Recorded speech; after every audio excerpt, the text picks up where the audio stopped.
thank you so much for coming this evening, and thank you for being out there and listening wherever you are. It is really a privilege to be here. I mean, for me, you know, I'm so privileged to work in this extraordinary medium, and the thing we all love doing, actually, and it's a real pleasure to have you two here with me. We love being here. Oh, thank you. Well, you've been a great supporter for many years. Phil originally arrived as a student for one of our classes, and we haven't been able to get rid of him. Cameraman was my first teacher. Yes. So we've hardly, so he's an animator, world famous animator, and he works in glass when he's working at the furnace, pretty large, as big as anybody, I I'd think. like to go big. And I'm always staggered that you Little know, considering how big you are and what big hands you've got, that you do these amazing, delicate, charming objects, you know, and installations. So you're going to talk about that. Yep. And I also am delighted to welcome Ruth. She's come from Wales by bus to be with us this evening. So I hope we'll, you know, you'll appreciate the effort she's making. We all make an effort. That's apparent in the work, I think. I hope it is. Anyway, thank you. Thanks. I'll just pop it down, don't worry. I just want everybody to know who I am, right? Right. Make sure. Yeah, right. So, yes, I just want to talk very, very briefly about a couple of the fantastic shows we've had this last year. And I think we're going to put up a couple of slides. We had, well, I had a show which seemed fairly successful called Time Traveler. I don't know how many of you saw that. That was most enjoyable, working towards that. Then that was followed by our 45th anniversary show. We've been going 45 years. So we started down in Rotherhithe on the Thames, and we were in the Leather Market around the corner, and we've been here an amazing 12 years. And Anthony first came to Rotherhithe at the age of 8. And like Phil, we've never been able to get rid of him since then. No, anyway, I'll talk about Anthony in a minute. And then after that, we had Elliot Walker working with Bethany Wood, his partner, and that was an amazing show. But in case you don't know, Elliot was the winner. Spoiler alert, he was the winner of the Netflix Blown Away series 2. And it's an amazing watch. So I recommend, you know, that you, if you haven't seen it, you make the effort. And I believe there is a Christmas special on Netflix. I don't know if Elliot's in it. So another couple of things I just want to mention briefly is that we're having a blowing by candlelight evening on December the 8th. It's been moved from December the 1st to December the 8th, and it will be fun. And we are launching our own candles that evening too. So that'll be something to, you're getting a sneak preview on the table with the food. There are 1 or 2 lit there. Yep, thank you, thanks Gina. They do smell terrific. And when they're used up, you can use them as tea light holders. Anyway, so to go on to a little bit of the work, I'm going to embarrass Anthony by talking about him first. So hopefully we've got a slide of Anthony, what Anthony normally does. He works for months and months and months on a single piece. Hopefully, yes, here we are. And those are examples. I don't know why we've got writing. Oh, good. That's good. So he works with the utmost precision to produce these pieces. They are made up of multiple elements, and he is the king, the god of gluing in this country, and probably anywhere. He's teaching in the RCA now, at the Royal College of Art. So he's a protege I'm particularly proud of. Well, I'm proud of them all. But so the other things, for this exhibition, he's produced a series that's ongoing called Turbulence, but these are certainly the biggest ones that he's produced, and they're stunning pieces. They're much less expensive than those. Those that sell for several, I mean, tens of thousands of pounds. The sculptures, these are more accessible. And what he's done recently, and I think you'll enjoy seeing these if you haven't already. They're called icicles. He's just literally just produced a range of jewelry, which is already selling very well, I'm glad to say. So yeah, they're really very, very nice. I can see now, I can see lovely reflections in them that I hadn't seen earlier. Great, thank you, Anthony. I also wanted to talk briefly about somebody else's work, and I have to check who was that. Going a bit senile, incidentally, you know, do bear with me. This is a case of glasses. Oh, right. Here we go. Kate. I wanted to talk about Kate. Yeah. Kate is next. So Kate's over here. In case you haven't seen her, her work in the past has been very much about walking in Wales. She's moved on to the Lake District, and they are absolutely gorgeous pieces. They glow with the right lighting. I'm not sure they've got it here at this moment, but she works with precious metal foils and laminates the pieces. They are fused and laminated. They're gorgeous. We sell them very well. They won't be here for long, I can promise. And finally, I wanted to just mention our apprentice, the latest addition to our family, as it were. And her name is Scylla Ussel, and there are two pieces here by her. So at the moment we're looking, I think Isabel's got an image of it in sunlight, of that piece in sunlight, and it's maybe turned on a different axis, or you know, it looks a slightly different shape, but it's the same piece, I can show you. So yeah, and obviously there's far too much work here to mention everybody, but there are beautiful pieces by Bruce Marks, and Louis Thompson, and all kinds of people. But anyway, I'm talking far too much. What I really need to do and want to do is introduce Ruth and Phil. Ruth, will you go first? Are you, yes, yeah, are you okay with that? That's the one. Yeah. Okay, fine. So this is Ruth Shelley. As I said, she's come a long way to be with us this evening. She makes the most beautiful work, in my opinion. Absolutely gorgeous. I'm going to let her talk about it, really. I think that's a much better idea. I've gabbed on. Okay. Gabbled it. Thank you for inviting me. Yeah, I'm Ruth, and I'm basically, I'm not a glass blower. I work with kiln form glass. Okay. Hold that up. Okay. I work with kiln form glass. So it's slightly different from most of the work that's here. So I'll talk about this piece first. This is based really on a plant that I saw in the local park in lockdown. It's called Cornish Dogwood is the plants. We weren't allowed to travel much in lockdown, so I had to use inspiration from the local area. So this is, I don't know if anybody knows about Cornish Dogwood. I was mesmerized. I was walking the local park and I saw these plants, so this coral and lime and yellows, and I just kept going back and just really, really, really inspired me. So I thought I've got to make a collection on that. So I'm just going to talk a little bit about the process because it's different to the glass blowing. Start off with, I try and find the colors. The colors, I'm really a colorist. I've trained in textiles originally.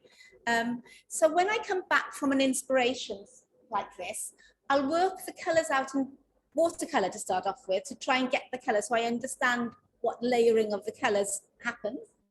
Then I'll try and find that in glass. I'll layer it in glass, making lots of different samples in glass. I don't know if you can see, but I'll layer color on color to try and emulate what I've seen. So I take lots of photographs and make lots of, yes, you can, yeah. Loads and loads and loads of of testers. So I've got a library of colours of testers. And that's how I start. I need to get the colours right. Once I've then done, I don't know if there's any photographs of the Cornish Dogwood. If we go back a bit. Yes, that's the Cornish Dogwood in the park. Okay, I don't know if anybody knows that. So after I've seen that, I then did the watercolours and the samples. And if we go on to the next slide, this is part of the vessels I've made from that. And then if we go to the next slide, now this is where I'm starting. It's a quick video of me cutting the glass. I layer the glass, I pattern it and colour it, and use the layers to get the colours, and use tiny, tiny pieces, balance them basically on the base glass, in a sense, yes. And then that's it in the kiln before it's fired. Wow. So they are about quite deep, quite thick, many layers and lots of colours. So I've hidden colours in the layers, so they'll only come to apparent when they're stretched. Once they're stretched, you see that the colour into colour fades, a lot of it. So that's me now. I put it in the kiln. If we stop there, once it's fired and I've got a thick sheet of glass, all coloured, I then put it in the kiln to use gravity. So it's quite a deep kiln, and I use gravity to slow it up, to slump it. I'll cut out the ring, so a ring is placed in the kiln on stilts, as it were, and then gravity draws it to the bottom of the kiln. So perhaps if we see that video now. That's it. I'm pulling it out now at the end. So this is this vessel here. So I'm looking, and I've got to cut the top off then. So next video will be showing you, I have to take it from my workshop in the garden. In the next video maybe? And that's me bringing it from the workshop in the garden to part of the house. I work 3 places in the house to do this. So that's, and we're going to the next piece now. Go to the next video.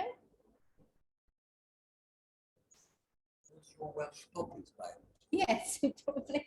So there you are now. I'm cutting the rim off the vessel. So I have to mask up and sort of make myself safe. No, it's got nothing to do with COVID, no. And then I'm grinding the top of the vessel. So there I'm grinding it now. This is very fast. And that's cutting it off. And that's just the start of the cold working process. After I've ground it, so I've taken the top off, I've then made it stable. I then have to carry on grinding till the top is completely, you can see it's polished at the top. And then I'll sandblast it and oil it and give it a bottom. That's a little bit of how I've made that one. And I'll just talk very, very briefly about these vessels. These are based from, I've done a lot of traveling, and this is from a rug that I brought back from Rajasthan in India. And this is a slightly different method in cutting the glass, but still the same, using gravity to drop it and to finish it off. So these are, inside these, you might be able to see that I've used lots of transparent glass and opaque glass.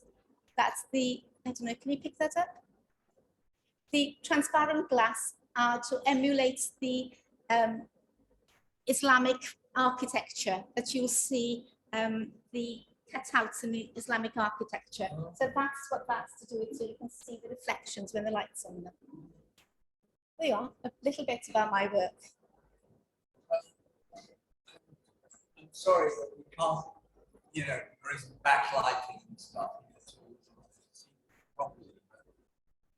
I am staggered. Oh, thank you so much. I am always staggered by the complexity of your designs and so on. I mean, it's like the most complex jigsaw puzzle, really, isn't it? In a sense, it is. I've got to understand how much stretch, what happens to the glass when it stretches in the kiln, because the pattern stretches. So I've got to understand how long I'm going to stretch it and what happens. So that's a lot of technical, or I've built up knowledge over the years of understanding what happens to the colours and the patterns. So obviously these I haven't stretched as much, but some of these they've stretched much more. So the top 2 centimetres around the rim stretch the most. And I've made some vessels that are that big, and that's a very long stretch. But we'll make big vessels as well. What's your average of success? Like if you made 10. 7. 7, Yeah. 7, right. And few crack. So I think I like risk, because you can go right to the very end and something happens. 7 out of 10, I'd say. But the Wow. larger you go, that reduces, maybe comes down to a third. You know. Really? Gosh, it's a huge investment. Massive investment. Yeah. Yeah. In time and effort and energy and money and wow. Yes, there is. But I Gosh. love it. Yes. It's a love. I can't do anything else. I know. I love the colour. I just love it. It's hard to put that over how much we love this medium. You know, it's crazy, you know, what we do, the kind of expense we go to in order to just work with this material. It is Fascinating. Addictive material. It is addictive. That's absolutely it.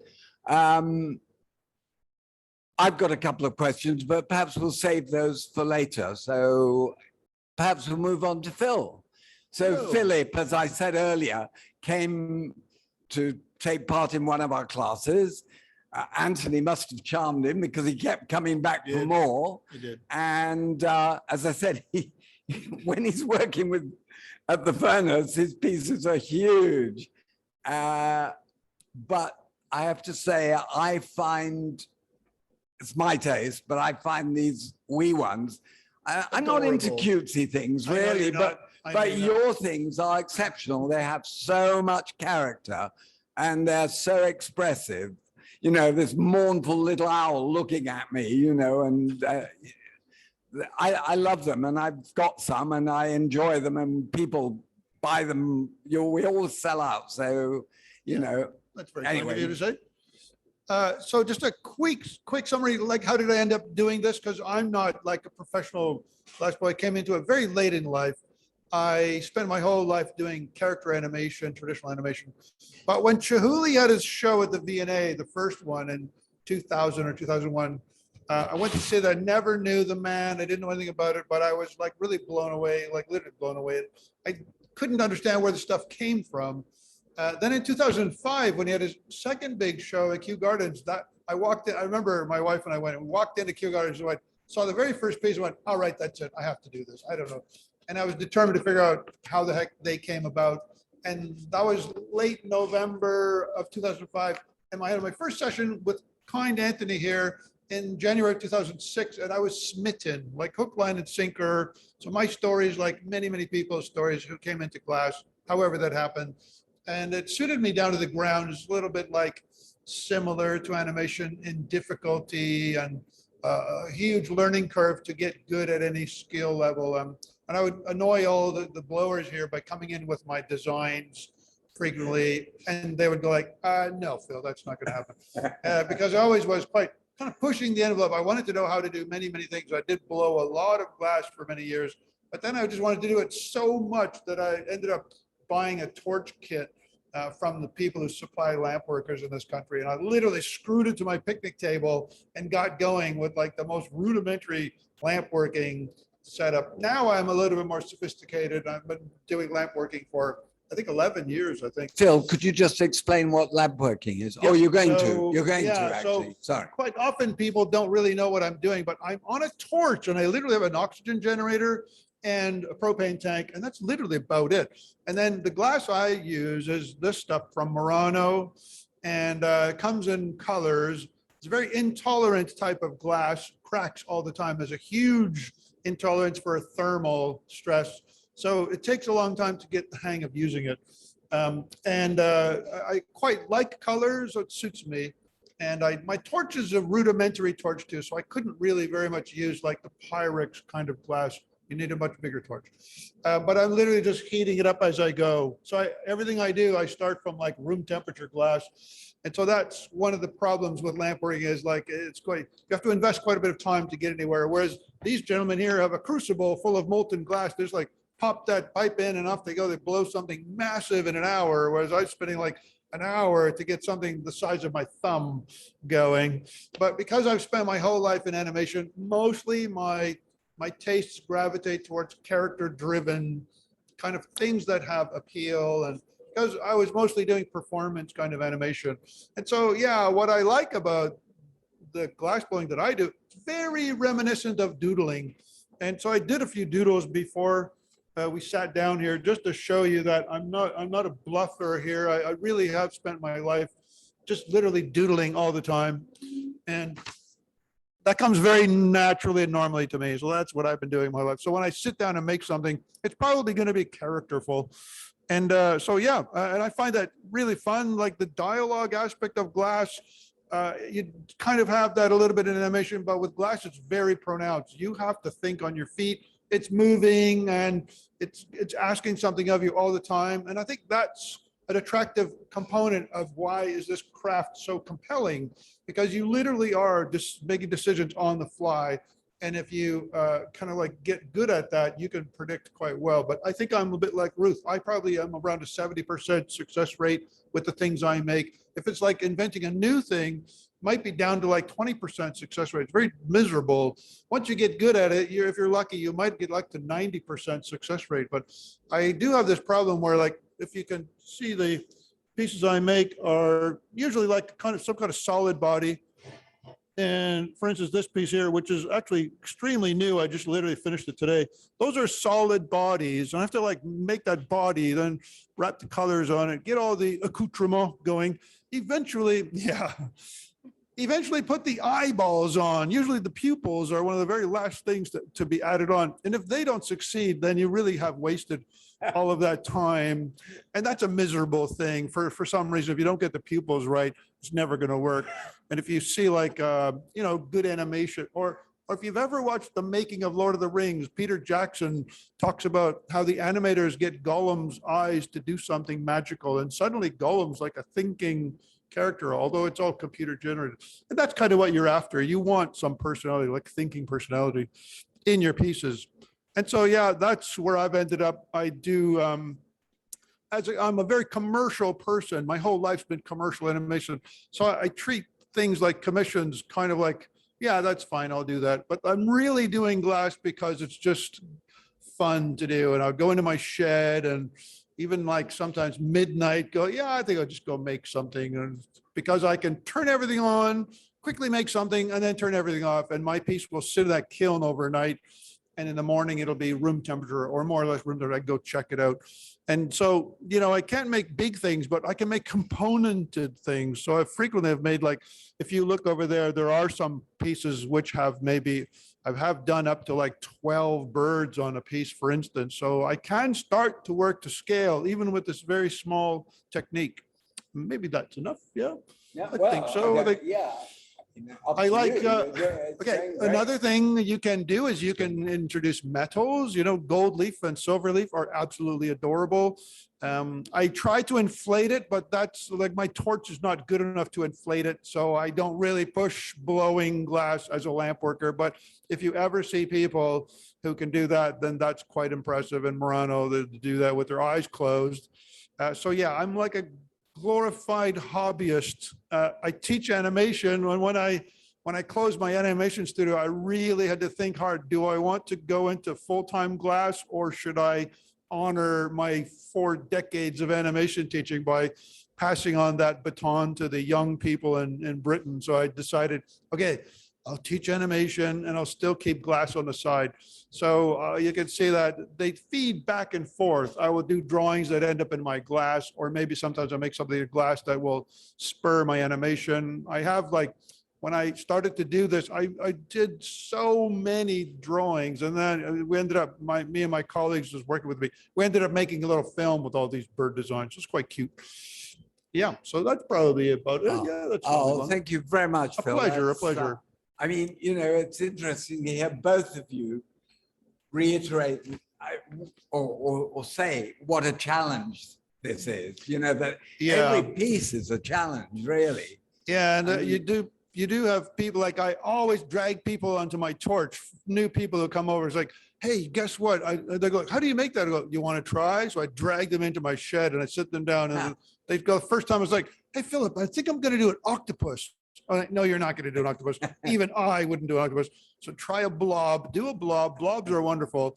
And so, yeah, like even I don't do octopus at the moment, you know, too difficult because it's a miserable, it's a miserable failure rate. You know, I have made lots of insects and spiders, and that's quite fun. And you can actually figure out how to do that to the point where you can have a reasonable amount of success. I'd have thought a spider was much harder than an octopus, quite frankly. But anyway, it isn't for some reason. It isn't, no, because the legs are so thin. You can cool. It can cool in the air, and you don't have to throw it into the kiln right away. Like all of these pieces go straight into a kiln at like 500 plus degrees. So you have to, like, the problem with this is like the core of this body and the outer extremes of the antenna and wings must all be the same temperature when you put it away. So it's a very choreographic debate about where do you invest your time and when and which order you do that and how do you retain enough heat in the body so that when you put it away, it's not going to just crack. Because like I said, this glass is extremely intolerant. So yeah, that's why some designs are just not even worth trying. The foxes are quite a horrible investment because the faces are intricate, the tail and the legs are all require a bit of time. And it's very miserable when you're like, 45 minutes into making a fox, and then the body just goes, you can hear it go, dink, it just goes, dink, and oh no, because you just haven't spent that, like, I don't know, 30 seconds on the body at some point before you put on like the pointy ears or the pointy nose or those. So that's the problem, choreographing. Well, that's how people describe working at the furnace too, that is very lots can go wrong. Yes, it's got to be choreographed. One of my favorite stories, I asked Louis, was like, hey Louis, have you ever made something and then went to go put it in the kiln and you realize the kiln's full? Oh, Philip, don't even say that because it happens. It does happen. You spend an hour making something. There's not enough space. We need a big thing to go in a tiny space. So what Phil's referring to is that when we finish the piece at the furnace, we have to anneal it. We have to cool it very, very slowly. And so it goes into, in this case, an electric kiln, which we call an annealer. And what he's just described does happen. You go there with a piece that you spend hours making and you love it and you think it's the best thing ever. Of course, they always look different when you open the door next day anyway, or 2 days later. But and then there's no room to put it away. Awful, yes, that's awful. Quickly take a picture of it. Yeah. So look, we've got to the point where we're talking about glass as a challenging medium. This year is next year, 2022, sorry. Getting old, I told you. It's the year of glass. Apparently, it's the year of glass. And to celebrate 25 years of the Contemporary Glass Society, which I was involved in starting as it happens, we're having a show here in the summer. And what's it called? Earth, Wind and Fire? No, Earth.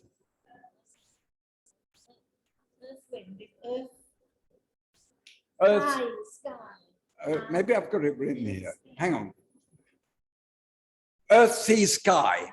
So here's a challenge for both of you. Dun, dun, dun. Come up with something for that show. Sure. You haven't got long, incidentally. I think, I do it the night before. A juried exhibition. It's a juried show.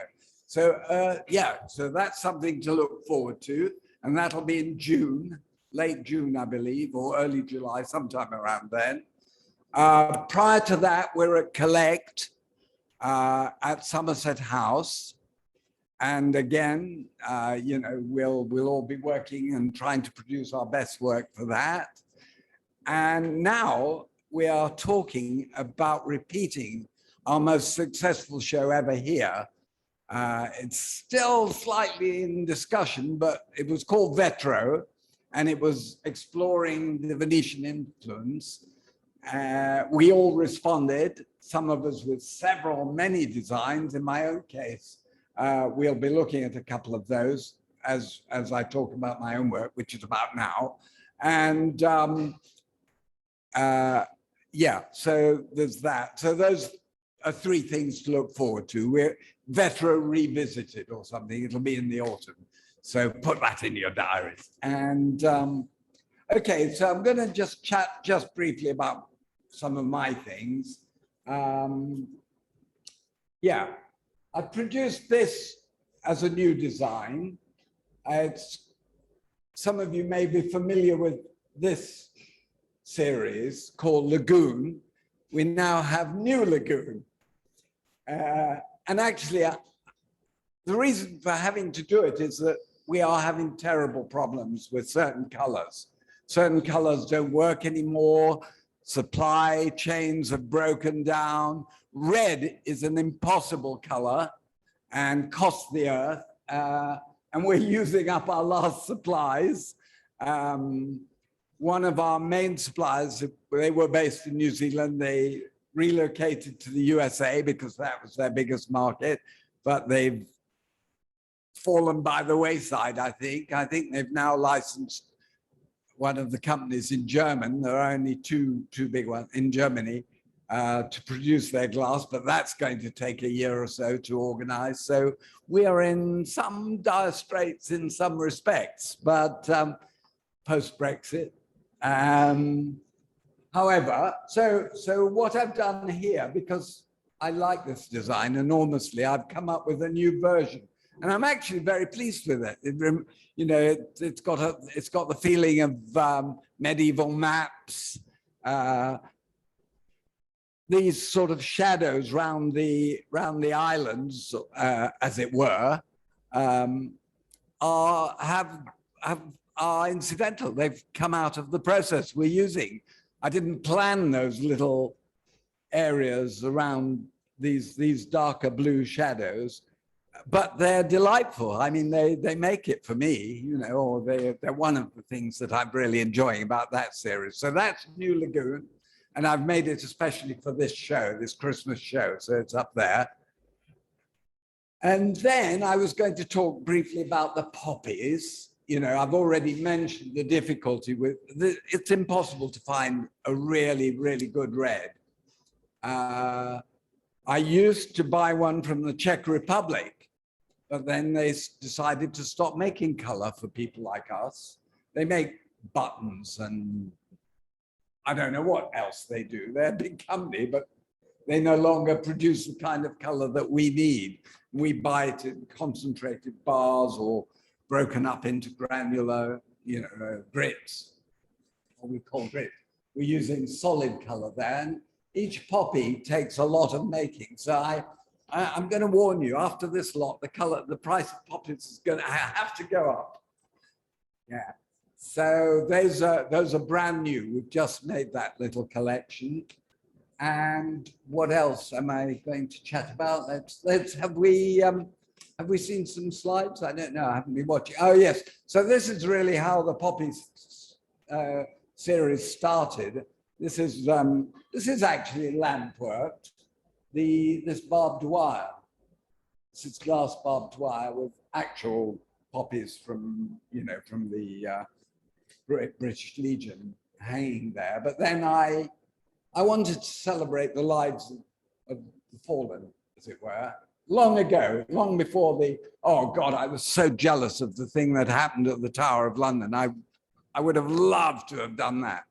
That was magnificent. Anyway, that happened prior to that.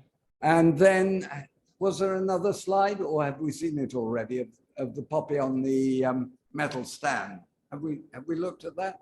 Isabel? Has it gone? Oh, it's gone. It's gone. Okay, so we're on to the next thing, which is what? Somebody tell me. Okay, here we are. Oh, yes. Come on, I think we've got some more slides, Isabel. Can you bring something up? I think we're talking about pyramids. Yes, Right, so pyramids, there are a couple over there, 2 or 3. I had this exhibition at the Commonwealth Art Gallery in early 70s, I think, 1972, and it was a mixed media show. These balls are actually, so this is called Bowling Green, this piece, if you can see it. Clearly you can't bowl on it, but these balls are flocked. So they're soft green ceramic balls. They've been flocked. Oh, can we go back? Isabel, can we go back? These are actually plaster, but what was incredible, again, I hadn't bargained for it, was this quality of light in, you know, this quality almost like mountains as they go back in space, you know, sometimes. And I absolutely adored that. Anyway, the pyramid form has stayed with me. So I moved on I made this at a triennial symposium in the Czech Republic in 1985. I went there 3 times. In 82, I did something else. And in 88, I did something else. But in 85, this was one of the high points of my career, I think. I made this. It's made by pouring hot glass into a channel with moving stocks and then built up sort of log cabin style like that. So only one of these has to break and the whole lot would come tumbling down. And these were annealed. We annealed for 36 hours, our pieces, sorry. These were annealed in about an hour and a half, and I never for one moment imagined that any of it would survive. It was just, anyway, it would have won me a gold medal if it had been the Glass Olympics. I know that. I had very, very good feedback from good people I respected. So having gone, so I've come back to pyramids, as some of you know, and this is, those are hot worked at the furnace, then cut and polished. This is actually a cast pyramid. It's called the Shard, obviously, you know, around the corner. And I'm very pleased to say it's gone somewhere to America. Or, anyway, it's gone to a good home. And I hope to do more, because I really enjoy not the lack of control, it isn't that, but the fact that the glass does its own thing in the kiln. A little bit like Ruth does, but she's very much in control. I mean, to drop these things, you know, and to switch off the kiln at just the right moment or whatever, that is very impressive. So, right, what's next? What's coming? Yes, I mentioned Vetro earlier. So these were a couple of the designs I produced for the previous Vetro. This is Harlequin. Took a lot of working out. I mean, we, you know, took a lot of time to make each of those pieces in that series. This is called Medusa, and these are, Medusa's the Italian word for jellyfish, right? Yeah. So those are jellyfish, that's Medusa. And then the next slide, I think, is of Burano. And I don't think, yes, there are some on the shelf back there. And this has been an incredibly successful series, which I worked on extensively with Elliot Walker while he was here, when he was here. Very, very skilled maker and very helpful to me in producing quite ambitious work. This was a sort of a visual pun, really, because we were exploring the Muranese or the Venetian influence. Glass is made in Murano, but in Burano, which is the next island along, they make lace. And this was my little play on my glass pun, as it were. So this series is called Burano. Okay, Isabel, can we move right along quickly? I think I just wanted to talk briefly about a couple of things in the pipeline, as it were. This is a series I used to make called Ice Baskets, they're built up like coil pots. And I have a plan, so you need to watch. I'm trying to tempt you all here. I hope it works. If we go on to the next slide, thank you. I made time ago, I made these kind of little glass pods. And now I've got to the point where one of the things I want to explore for Vetro, or maybe even before that for Collect, is to build up forms out of things like that. A bit like the ice basket, gaps and openings, and we'll see how it turns out. I may have to do, I may have to have a core, either solid or blown core that I attach these to. I don't know. Anyway, that's about to start. I haven't done any of those yet. But what I have done is I've gone back to working. I worked for years in black and white, and I've gone back to that to some extent. I'm very, very excited about, I'm making these ammonites and things, and I'm very excited about the qualities that, of the tonal qualities of the way the color's working with these objects. So black and white is another theme that I want to explore for these forthcoming shows. So hopefully that's given you some little insight into the way I've worked and do work. And yeah, so we'd love some questions. I've probably rambled on far too long, forgive me.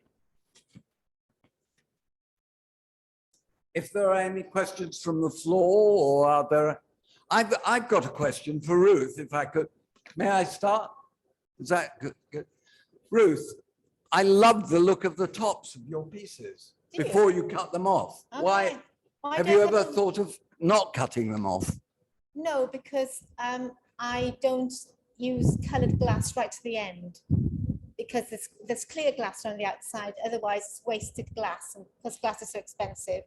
So at the beginning, I did keep them, and I used the tops. After I cut them out, I then fused glass in the middle, and then made them into bowls. Oh, right. But I quite often chop them up, and I'll put them through mesh, or I'll do other things with them, so they get reused. Not always, right. But I've got a stack of them. But I use different ways of reusing. I thought they looked beautiful. I thought you could suspend your pieces in a lovely metal, a bit like the Victorians used to stand them in metal shapes, rings, and have the top there. They could.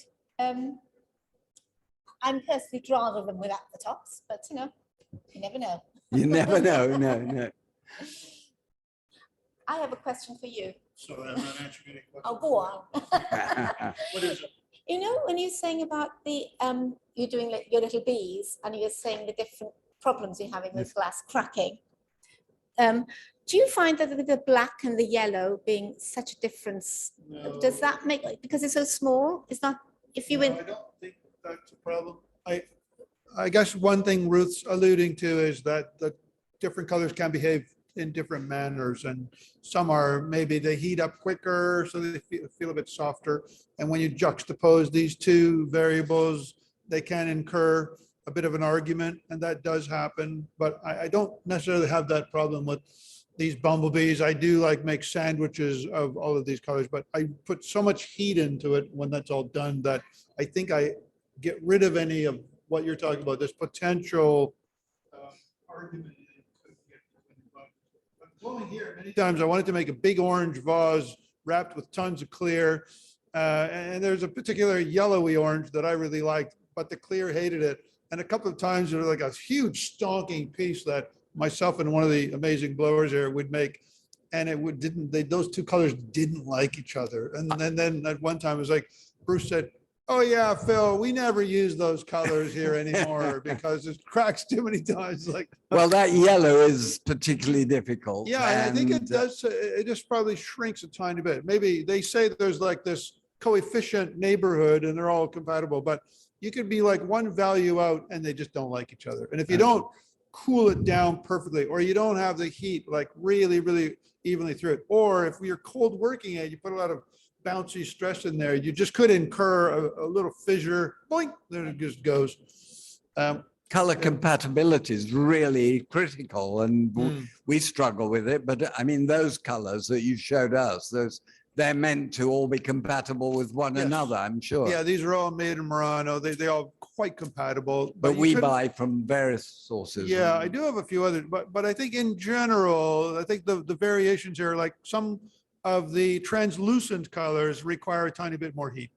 But I think I just want to quickly say one thing that I didn't mention, is that's this idea that I quite like some noise, and because I'm often just pleasing myself, I don't mind when things are going a little bit wrong. So I sometimes will keep the glass in the fire too long, or I'll kind of maybe almost deliberately be in the wrong part of the flame to really incur a bit of like angry boiling, like totally distress the glass, and like you should never do. But I quite like, sometimes it gives you a texture or a color value that does give your piece a bit of attitude, and I quite like that. So many times I've kind of gone like way beyond what should be like fry this color or fry these two colors together to the point where the frontier of them gets really noisy. It creates, like what Peter was talking about, his lagoon thing over there, a region that you maybe wouldn't have anticipated. And I think sometimes that can be actually very attractive, because I think what we're seeing is we're seeing a process there, and it's inventing itself as it goes. And then for me, it's like a little bit like, if things aren't going quite well, I don't really mind. So it's a little bit, this redemptive narratives. I'm always going on about, well, it's not perfect, but it's pretty good. And I think that there's something there when the disasters happen. There may be a way to salvage some disasters. I think that's another aspect of working in glass that I do find kind of fun, really. So yeah, I just want to say that. I think that's what keeps us going. You know, we're searching, we're striving to make that perfect piece. And of course, we never do actually succeed, even though we're pushing the boundaries as you've described. Oh, no, I've made some perfect, no, just kidding. It is fun to bring the beads from the shed into the house. Hey, look at this, guys. And my wife and daughters go, oh, that's the best robin you've ever done. You know, then a few months later, oh, that's by far the best robin. They really indulge me there. Yeah. Do we have it? There's a question here. Do we have? Yes, of course. Yeah, please. So this is for Ruth. How long does it take to sag in the kiln? It seems like a really difficult thing to judge. Yes, it's very slow. If you do it too fast, so I've got to heat it up to over 500 degrees very, very slowly. So all of it, as you're saying, different colors, I have to reheat it up because it's cold. I do the fusing of the slab, then I've got to take a long time to reheat it up. So all the colors are happy together, otherwise they'll start cracking. Yeah, so it's got to, and then again, I even slow it down even further then up to the moving temperature, and then I'm watching it. So obviously if it's a wide aperture like this one, it moves much quicker than a very narrow aperture. So physics comes into it quite a bit, and certain colors will move. So you're watching it. Can you look inside? Yes. Okay. Yes. I I pull out the stoppers and I do look, but I must admit, I do open the kiln very, very quickly just to see, because once I've decided it's done enough, it keeps moving, although I'm sort of stopping the heat, and it comes to the annealing, which they anneal them for a long time. They keep moving. So if it's a narrow aperture, they don't move as much, but if it's a wide aperture, you can't stop it. So you've got to know, so you hit it off maybe an inch before the bottom, because it'll just keep going. So Thank you. Are there any? Yes, Francis. For you, You talked about the difficulty of when you're cooling the animals. Is that what constrains the length of the tail or the length of the leg? I think sometimes I do have to edit the design to not end up with too many pieces that fail. So, you know, maybe I would like to, by the time I've made a whole fox, I'm thinking, do I put white or black feet on this little thing now, or do I just put it away and live with it? Because if I invest another minute or two, it could all come a cropper. So I do edit my designs as I'm going. And sometimes like I might make a really nice blackbird, and then I realize it would be a pity to put a Christmas hat on this one because it's just a nice bird, you know, it doesn't have to be Christmassy. So and other times it's like, all right, we'll make some things that are festive, and I'll deliberately go like, okay, like a scarf. Yeah, I got to do that with the scarf. Then I'll have a hat. I really have to like make sure that if I'm going to add these other things onto that design, that I do babysit the core temperature of the body, or I don't pull the tail out all the way in one fell swoop. I might do that in 2 or 3 pulls. So it isn't like this extenuated, really thin, cooling, super fast part of the whole piece. So I might pull that tail out as almost the last thing I do, because it's a very vulnerable part. And I've had so many of these things break.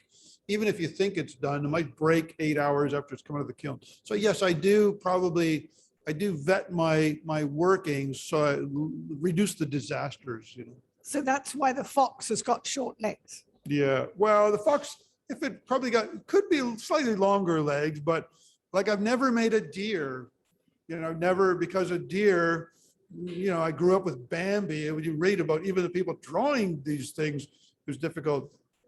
So yeah, I did last winter try to make a gazelle for a client, and I got very close, but in the end, it was like, I was just trying to failure after, by the time you made like 10 failures, it's like, this person's never going to give me thousands of quid to solve this problem. So it's like when somebody gives me a design of their dog, oh, can you make my dog? I'll go like, I'll give it a try. But like every single pet is so precious to this owner. It's like, you know, okay, I'll try a basset hound. All right, try basset. By the 5th basset hound, I'm close, you know? So yeah, there is a problem with like, what can I do? So that's why I like octopus, no.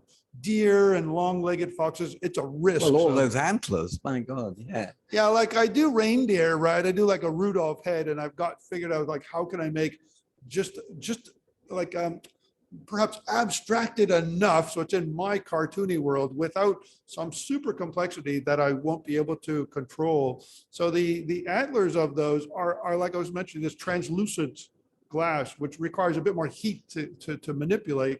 But I have gotten to the point where I can put both of them on and cut them twice, and so they don't all become mangled. But yeah, it takes a long time. You see those glass blowers make a horse. You know, they make a horse. And put them right in front of you, they make a horse. They're just like, that's years of practice. So yeah.